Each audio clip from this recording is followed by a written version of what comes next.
अभी भारत में कोविड-19 जिसको महामारी भी कहते हैं एक ऐसा डिजीज़ जिसको फॉरेन कंट्री से आया है, फैला हुआ है, और उसको कंट्रोल करने के लिए देश का नागरिकों को बचाने के लिए रेलवे एक अहम रोल अदा कर रही है।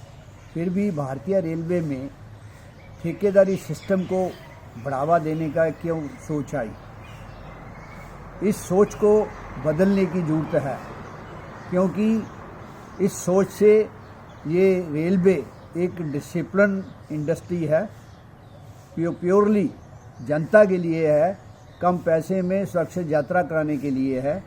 उसमें प्रॉफिट का इसके नहीं सोचना चाहिए। इसको चलाने के लिए खर्चा कैसे पूरा करना है,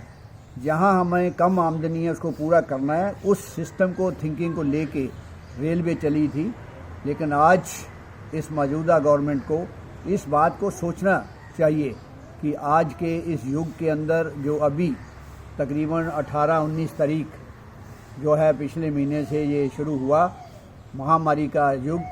उस महामारी में कौन आगे आया? केवल रेलवे कर्मचारी आगे आए। उन्हें ना अपने हेल्थ की और अपने परिवार के हेल्थ की परवाह की। लेकिन जैसा ही रेलवे आज तक जैसे पहले बंद नहीं हुई, कोई भी आपदा आई है, चाहे अंदरूनी आपदा आई है, चाहे बाहरी ताकतों ने देश के ऊपर आक्रमण किया है, रेलवे हमेशा जो है एक सैनिक का काम किया है, सैनिकों की तरह काम करते रहे हैं। लेकिन फिर भी उनसे, सैनिकों से, डिफेंस फोर्स से रेलवे के साथ डिफरेंस क्यों उनके कर्मचारियों को उस तरह ट्रीट नहीं किया जाता? जबकि रेलवे का कर्मचारी 365 दिन जो है ये फोर्स काम करती है, इस रेलवे को जनता के लिए चलाने के लिए, सेवा के लिए काम करती है। लेकिन उसके बावजूद भी आज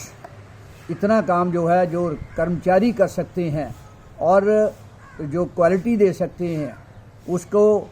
जो है बंद करके ठेकेदार को प्रॉफिट देने के लिए जो भारत के अंदर ये इन्होंने प्रथा चलाई है, इसको एक बिजनेस सेंटर बनाने की बात सोच रहे हैं। इस सोच को बदलने की ज़रूरत है।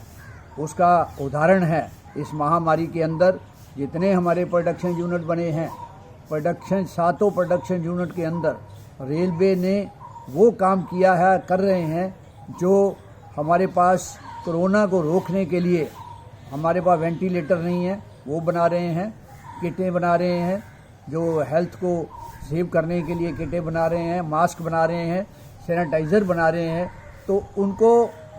जो है चलाने के लिए जब हमारी फोर्स काम करती है तो ये ठेकेदार नहीं काम करता, ना काम कर सकता है, ना इसके ऊपर कोई अनुशासन है। खासकर रेल मंत्री को सोचना चाहिए, जो इन्होंने अभी जो है 16 जनवरी को भी ये स्टेटमेंट दी थी कि रेलवे को खर्चा चलाने के लिए पैसे की ज़रूरत है, पैसे की कमी नहीं है, रेलवे के अंदर प्लानिंग की कमी है। उस प्लानिंग को जो है तभी हो सकती है जब आप जो federation, national federation of Indian railwaymen है, उसके साथ बैठ के आप पॉलिसी बनाएंगे, आपको हम बताएंगे कि पैसा कहाँ से आता है। इसलिए आप इस बात को सोचिए, इस ठेकेदारी को बंद करके जो हमारे पुराने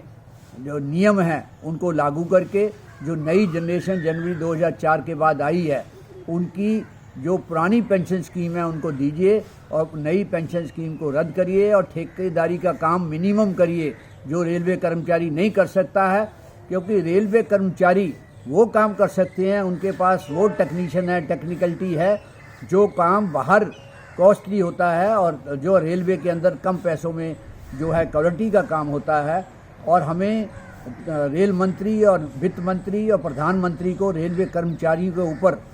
विश्वास पैदा जो है करना चाहिए, तभी उनका इनकरेजमेंट होगा। रेलवे कर्मचारियों को कोई एक्स्ट्रा पैसा नहीं चाहिए, कोई कमीशन नहीं चाहिए, उनको तो अपना फैमिली को चलाने के लिए उनका जो मार्केट का रेट है उसके मुताबिक जो है महंगाई भत्ता या दूसरे जो पैकेज है जो 10-10 साल बाद पे कमीशन बैठते हैं, उसमें सुधार चाहिए। और ये पब्लिक की सेवा सबसे ज़्यादा यही जो सैनिक है, रेलवे सैनिक काम करते हैं, उस पर विश्वास करके ये आज जो इस आपदा के अंदर जो हमारे पॉइंट्समैन काम कर रहे हैं और जो कैबिन मैन काम कर रहे हैं, जो ट्रैकमैन काम कर रहे हैं, जो ऑपरेटिंग स्टाफ काम कर रहा है, गार्ड काम कर रहे हैं, ड्राइवर काम कर रहे हैं, ALP काम कर रहे हैं, जबकि ये ड्राइवर और गार्ड को इस 7वें पे कमीशन में सबको 4200 का ग्रेड पे दे के इनके साथ इतनी बेइंसाफ़ी की है। और एक ही ग्रेड में चाहे आपने कैटेगरी अलग बनाई है, goods guard, passenger guard, mail guard, इसी तरह ड्राइवरों का भी है, जबकि ड्राइवरों का और गार्डों का हायर स्केल भी होता था। 7वें पे कमीशन ने ज्यादती की। आज तक NFIR इसके लिए लड़ाई कर रही है, और रेलवे बोर्ड भी इस बात को माना है, उसके बावजूद भी कामयाबी इसमें नहीं मिली। इसी तरह ट्रैकमैनों के अंदर जो काम ट्रैकमैन कर सकते हैं, कोई कैटेगरी काम वो कर नहीं सकती। 25 किलो वजन लेके 4 किलोमीटर में चलना और उसको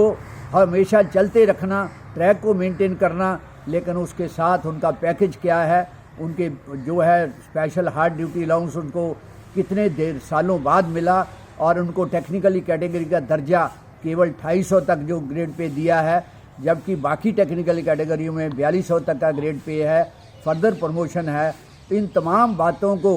रेल मंत्री, खासकर पीयूष गोयल और वित्त मंत्री और प्रधानमंत्री को समझना चाहिए कि हम ठेकेदारी को कम करके डिसिप्लिन फोर्स जो सैनिक है, रेलवे के कर्मचारी सैनिक है, उनको ध्यान दे, ताकि और वो दयानतदारी से, नेशनलिटी से इस देश की और अच्छी तरह सेवा कर सके।